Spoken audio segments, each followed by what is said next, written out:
Hello student, welcome back my YouTube channel एडजिलेट English वाले Atif sir. बच्चों, जैसा कि हमने कल बताया था पिछली क्लास में, मैंने अपना एक फेसबुक पेज भी बना लिया है इंग्लिश वाले आतिफ सर के नाम से। तो जल्द से जल्द वहां भी जाके आप लोग हमें फॉलो कर लें।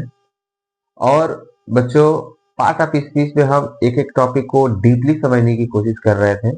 जैसा कि पार्ट ऑफ स्पीच 8 प्रकार के होते हैं, 8 हमने नाम बताए थे, जिसमें पहला हमारा नाउन था।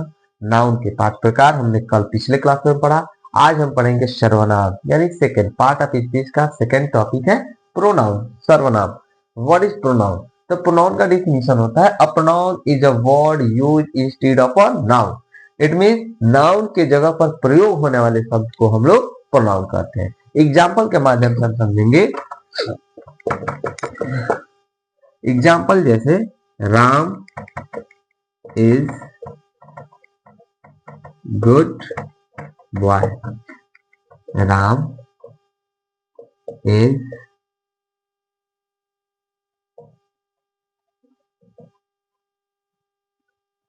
Good boy.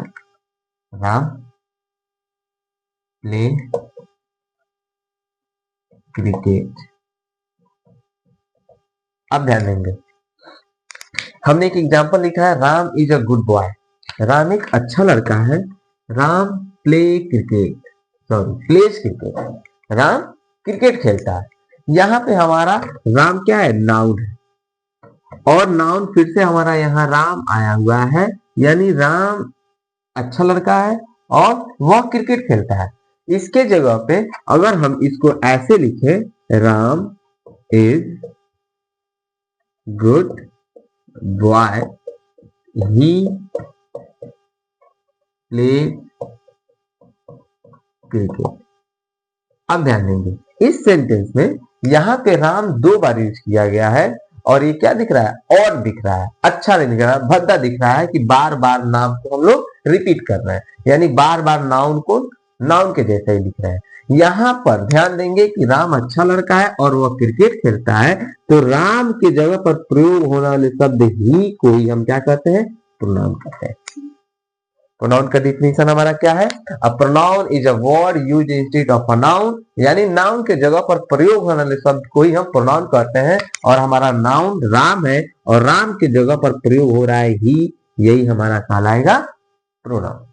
यानी ही जो वर्ड है हमारा, ये हमारा है प्रोनाउन। समझ में आया बच्चों?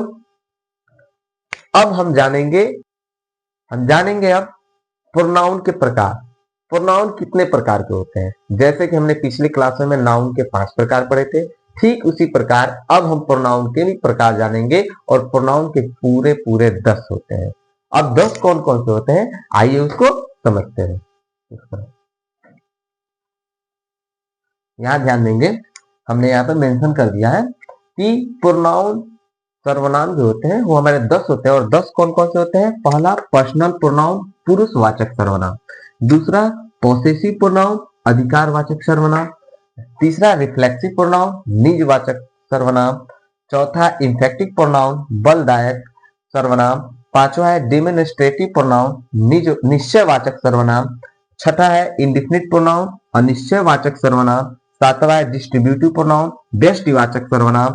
और आठवां है रेसिप्रोकल प्रोनाउन, परस्पर बोधक सर्वनाम। नौवां है हमारा रिलेटिव प्रोनाउन, संबंधवाचक सर्वनाम।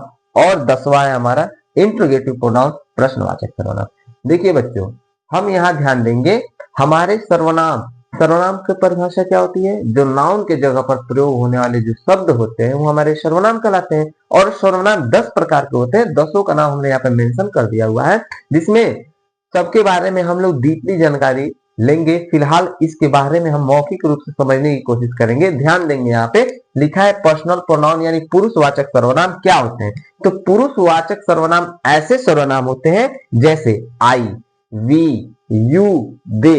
ये सब हमारे पुरुषवाचक सर्वनाम कहलाते हैं। कौन कौन से कहलाते हैं? आई, वी, यू, दे, इट। ये सब हमारे क्या कहलाते हैं? पुरुषवाचक सर्वनाम कहलाते हैं।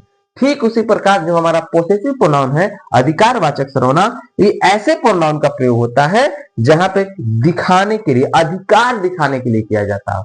हमारा पोसेसिव प्रोनाउन क्या होता है? अधिकारवाचक। उसको बोलते हैं जहां पर हमारे वाक्य में प्रोनाउन जो अधिकार व्यक्त करते हैं वहां पे हम पोसेसिव प्रोनाउन कहते हैं, अधिकारवाचक सर्वनाम कहते हैं। तीसरा है हमारा रिफ्लेक्सिव प्रोनाउन, निजवाचक सर्वनाम। अब निजवाचक सर्वनाम हम किसे कहते हैं? ध्यान देंगे यहाँ पे, जब myself, ourself, yourself और yourselves, himself, herself, itself जैसे शब्द प्रयोग हो और उन शब्दों में क्या, इन शब्दों का असर खुद किस पे पड़ता हो? कर्ता पर पड़ता हो। किस पे पड़ता हो? कर्ता पे। It self, my self, your salvage ऐसे शब्द जो जिसका असर कर्ता पे पड़ता हो उसको हम कहते हैं रिफ्लेक्सिव प्रोनाउन, जिसको निजवाचक सर्वनाम कहते हैं। समझ में आया बच्चों? चलिए आगे हम ध्यान देंगे। अब ध्यान देंगे बच्चों, चौथा हमारा है इंफेक्टिव प्रोनाउन। इंफेटिक प्रोनाउन किसे कहते हैं? बलदायक सर्वनाम।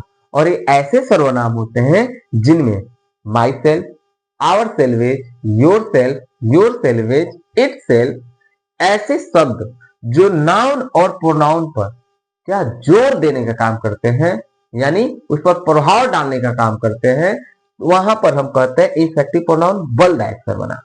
नेक्स्ट आता है हमारा डेमोन्स्ट्रेटिव प्रोनाउन, निश्चयवाचक सर्वनाम। और ऐसे सर्वनाम होते हैं जिस पे प्रोनाउन का प्रयोग वस्तु और व्यक्ति को सूचित या इंगित करने के लिए किया जाता हो, वहां पर हम कहते हैं डेमोन्स्ट्रेटिव प्रोनाउन, निश्चयवाचक सर्वनाम कहते हैं। नेक्स्ट हमारा आता है इंडिफिनिट प्रोनाउन। इंडिफिनिट प्रोनाउन अनिश्चयवाचक सर्वनाम। और अनिश्चयवाचक सर्वनाम ऐसे सर्वनाम होते हैं जिस प्रोनाउन में किसी निश्चित व्यक्ति, वस्तु या बोध, निश्चित व्यक्ति और वस्तु का बोध नहीं होता है, उसे हम कहते हैं इंडिफिनिट प्रोनाउन।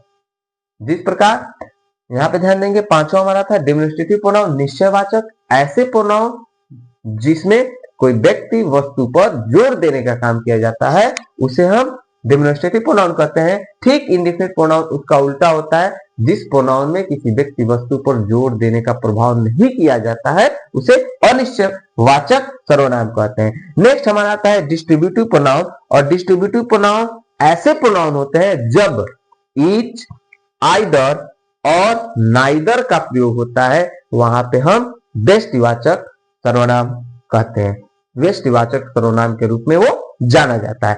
नेक्स्ट आता है हमारा रेसिप्रोकल प्रोनाउन, परस्पर बोधक। और ये परस्पर बोधक सर्वनाम क्या होता है? जिसमें ऐसे प्रोनाउन जिसमें क्या था, इच अदर या वन अदर ऐसे शब्द आते हैं, वहां पे हम परस्पर बोधक सर्वनाम के रूप में जानते हैं। अब आता है नेक्स्ट हमारा रिलेटिव प्रोनाउन। और रिलेटिव प्रोनाउन मीन्स होता है संबंध बोधक सर्वनाम। और ऐसे सर्वनाम जिसमें क्या दिखाने का काम करता है? ध्यान देंगे, हमारा क्या है? Relative pronoun. रिलेटिव मीन्स होता है संबंधवाचक सर्वनाम। और ऐसे सर्वनाम जिसमें किसी नाउन या प्रोनाउन के बदले आकर उस नाउन और प्रोनाउन को क्या करता है? पुनर्वृत्ति को रोकता है और नाउन प्रोनाउन में संबंध बताने का जो कार्य करता है वो होता है हमारा रिलेटिव प्रोनाउन, संबंधवाचक सर्वनाम। संबंधवाचक सर्वनाम क्या होते हैं? ऐसे सर्वनाम जो नाउन और प्रोनाउन के बीच में क्या बताता हो? संबंध स्थापित करता हो, उसे हम कहते हैं रिलेटिव प्रोनाउन। नेक्स्ट है हमारा इंट्रोगेटिव प्रोनाउन। और इंट्रोगेटिव प्रोनाउन होते हैं यानी प्रश्नवाचक सर्वनाम। ऐसे सर्वनाम जिसमें क्या होता है? इंट्रोगेटिव प्रोनाउन ऐसे सर्वनाम को कहा जाता है जिसमें प्रश्न करने का भाव उत्पन्न हो। ऐसे प्रोनाउन जिसमें प्रश्न पूछा जाता हो, जिससे प्रश्न पूछा जाता हो, वो हमारे कहलाते हैं इंट्रोगेटिव प्रोनाउन, प्रश्नवाचक सर्वनाम। अब ध्यान देंगे बच्चों, फिर से हमारे सर्वनाम की पहचान क्या होती है? कि सर्वनाम जिस नाउन के जगह पर प्रयोग होने वाले शब्द को हम प्रोनाउन कहते हैं। नाउन के जगह पर प्रयोग होने वाले शब्द को हम प्रोनाउन कहते हैं। और प्रोनाउन कितने होते हैं? 10 होते हैं। 10 का नाम हमने यहाँ पे मेंशन किया हुआ है। और हमने मौखिक रूप से आपको समझाने की कोशिश किया है। अब अगली क्लास में हम लोग पर्सनल और पोसेसिव रिफ्लेक्सिव इट मींस इन दसों प्रोनाउन का डिफिनीशन के साथ एग्जाम्पल के साथ हम समझने की कोशिश करेंगे अगली क्लास में। तब तक आप लोग बने रहिए और हमारे चैनल को जरूर सब्सक्राइब कीजिए। थैंक यू, आपने अंत तक बने रहकर हमारे वीडियो को देखा। शेयर कीजिए, लाइक कीजिए और ज्यादा से ज्यादा कमेंट कीजिए। अगर आपको कोई क्वेश्चन हो तो आप कमेंट कर सकते हैं, जिसका निवारण हम जल्द से जल्द आप तक पहुंचा सके। Thank you every